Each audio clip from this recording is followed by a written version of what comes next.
Hello বন্ধুরা, market magic চ্যানেলে আপনাদের সবাইকে স্বাগত। আজকে আবার একটা নতুন ভিডিও নিয়ে, আজকে 16ই জুলাই, যেটা হচ্ছে আপনার ব্যাঙ্ক নিফটি আর ফিন নিফটির এক্সপায়ারি। কেননা বুধবার দিনকে মহরম থাকার জন্য মার্কেট বন্ধ থাকবে। আজকে সকালবেলায় আমি একটা ট্রেড নিয়েছিলাম ব্যাঙ্ক নিফটিতে 52,600 ফুট। দেখতেই পাচ্ছ যে 243 টাকার আশপাশ প্রফিট। এটা আমাকে 1000 টাকা প্রফিট দেখাচ্ছিলো, আমি বুক করতে পারিনি। তারপর আমি ট্রেড নিই ফিন নিফটিতে 23,750 ফুট, যেটা আমি 3 লটে ট্রেড করেছিলাম। আমার ক্যাপিটাল 13,000-এর আশপাশ ছিল। মোটামুটি 11.5-12,000 টাকা মতো ক্যাপিটাল ইউজ হয়েছিল। এটা প্রথমে আমাকে 1,1200 টাকা প্রফিট দেখিয়ে আবার 800-900 টাকা 1000 টাকা লসে চলে গিয়েছিলো, কিন্তু আমি সেটা এক্সিট করিনি। কারণ এখানে আমার মনে হচ্ছিলো যে মার্কেট প্রথম ধাপেই একটা ভালো মুভমেন্ট দিতে পারে। যেটা দেখতে পাচ্ছ তোমরা, মোটামুটি এখন 1,000-1,100 টাকা 1,200 টাকা প্রফিট চলছে। কারণ এটা যে আমি রেকর্ডিং করছি, এটা ভিডিও বানিয়ে পরে ভয়েস অ্যাড করছি, কারণ তখন এটা করা সম্ভব হয়নি। দেখুন আস্তে আস্তে এই ট্রেডটা কিন্তু আমার প্রফিটের দিকে যাচ্ছে।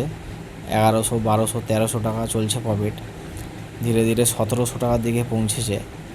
দেখা যায়, দেখো হট করে এটা 4,000, 5,000 টাকা দেখালো। এমন এমন স্পাইক আসে মার্কেটে, যে কারণে কাটতে পারিনি। 100 চলছে, 110 টাকা, 13 টাকা। দেখা যাক ট্রেড কত দূর যায়। মোটামুটি একটা ঠিকঠাক প্রফিট হলে এটা আমি বুক করে নেবো। 4,000, 4,500, 5,000 টাকা মতো হলে বুক করে নেবো। 110 টাকা, 16, 17। মাঝে মধ্যে মার্কেটে এমন স্পাইক আসে, সেই মুভমেন্টটা ধরা সম্ভব নয়। 3,000, 3,300, 200। ট্রেডটা মোটামুটি প্রফিটেবলই আছে।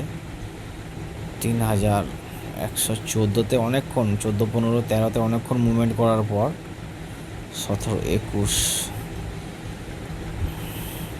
4,000 হোক, 4,000, 121, 27। দেখো একটা স্পাইকে কিরম 4,000 থেকে 5,000, মোটামুটি